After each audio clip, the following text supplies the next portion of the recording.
पर अटैक होता है, उसकी चेस्ट में शार्पनर्स घुस जाते हैं और वो अल्टीमेटली आयरन मैन बन जाता है। लेकिन यहाँ किलमॉन्गर उसे बचा लेता है और उनके बीच एक दोस्ती हो जाती है। यानी हमारा टोनी टोनी ही रहता है, आयरन मैन नहीं बनता। और यहाँ इनकी जो दोस्ती है वो बहुत ही ज्यादा भयानक होने वाली है वकांडन्स के लिए, जो कि मैं आगे वीडियो में एक्सप्लेन करूंगा। ऑफ कोर्स यहाँ पर किलमॉन्गर ने आयरन मैन की मदद अपने फायदे के लिए ही करी है। नंबर 2, इस सीरीज में हमें इविल डॉक्टर स्ट्रेंज देखने को मिलेगा। ट्रेलर में इस वक्त डॉक्टर स्ट्रेंज को दिखाया जाता है और उसके साथ कुछ वही चीजें हो रही होती है जो मूवी में हुई थी, जहां एंशिएंट वन उसे मल्टीवर्स की सैर करवाती है। लेकिन वो इविल क्यों बनेगा, इसका रीजन शायद इस फ्रेम में है। यहाँ एक लड़की सीरियसली इंजर्ड है, मोस्ट प्रोबेबली उसकी डेथ हो चुकी है और उसके बाद एक इविल रूप देखने को मिलता है डॉक्टर स्ट्रेंज का। और इविल इसलिए कह रहा हूँ क्योंकि आगे चलकर डॉक्टर स्ट्रेंज एंशिएंट वन से भी लड़ता है, तो हो सकता है जिसकी डेथ हुई थी वो स्ट्रेंज की लवर हो और डॉक्टर स्ट्रेंज ये सब सहन नहीं कर पाया। नंबर 3, अवेंजर्स की जो टीम है वो पहले जैसी नहीं रही। अब इसमें शायद ब्लैक पैंथर है, गमोरा है, स्टार लॉर्ड है और थॉर भी है। अब यहाँ पर गमोरा के पास थैनोस की स्वॉर्ड है, वही स्वॉर्ड जो 2014 वाला थैनोस यूज कर रहा था अवेंजर्स एंड गेम में। और थॉर के हाथ पर एक टैटू भी है, तो ये थॉर जो है शायद अर्थ पर काफी सही टाइम स्पेंड कर रहा है। और मर्चेंडाइज ने तो ये भी कंफर्म कर दिया है कि ये जो थॉर है ये पार्टी थॉर है, थॉर का ही एक वेरिएंट जो लाइफ को सीरियसली नहीं लेता, ना उसे किसी की प्रोटेक्शन करनी है। शायद इसीलिए टैटू बनवाने का भी टाइम मिल गया।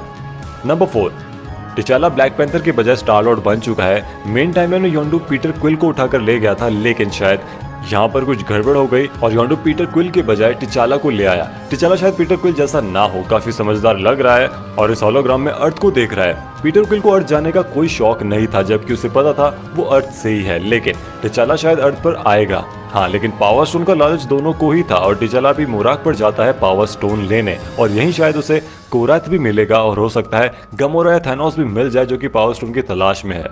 नंबर 5, ब्रूस बैनर पर एक्सपेरिमेंट हो रहा था, लेकिन शायद वहां ब्लैक विडो इंटरफेयर करती है और उसे सामना करना पड़ता है हल्क का।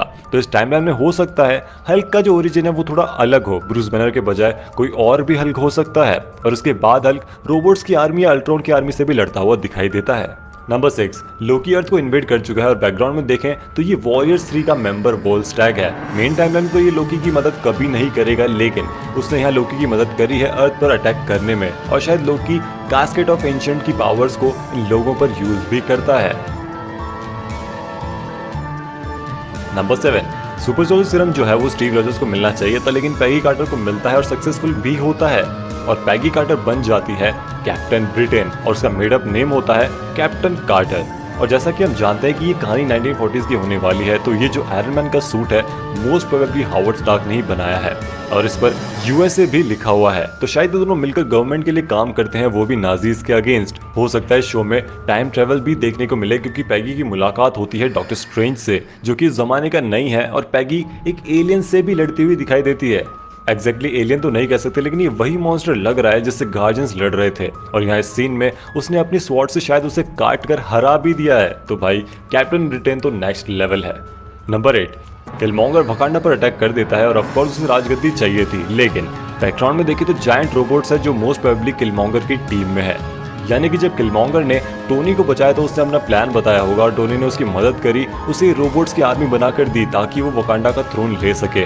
डोरा मिलाजे और शूरी किलमॉन्गर के अगेंस्ट फाइट भी करेंगे। एक शॉट में हमें दिखाया जाता है कि शूरी और उसके साथी किलमॉन्गर पर अटैक करते हैं और उनके साथ पेपर पॉट्स भी है। तो शायद इस टाइमलाइन में पेपर पॉट्स और ट्विन स्टार की वैसी बॉन्डिंग नहीं है जैसी हमने मूवी में देखी है। नंबर 9, ये तो कोई भी देखकर बता सकता है कि ये क्वांटम रियम है। क्वांटम रियम में कौन है ये बताना इम्पॉसिबल है। मेरे ख्याल से ये जेनेट वैन डाइन है जो सालों पहले क्वांटम रियम में फंस गई थी। हो सकता है यहाँ कुछ ऐसा होने वाला हो जो एक न्यू टाइमलाइन बना देगा और हमें एक नया वर्जन देखने को मिलेगा वेस्प का। नंबर 10, यहाँ एक शॉट दिखाया जाता है जहाँ टिचाला यानी कि स्टार लॉर्ड योंडू, क्रेगलिन, कोराथ और टेजर फेज के साथ है। योंडू और क्रेगलिन का तो समझ आता है, लेकिन कोराथ और टेजर फेज का स्टार लॉर्ड की टीम में होना बहुत ही ज्यादा ऑड है। नंबर 11, ये तो हमें पहले से पता था कि ज़ॉम्बीज इंट्रोड्यूस होने वाले हैं, वो भी कैप्टन अमेरिका और आयरन मैन जैसे कैरेक्टर्स के।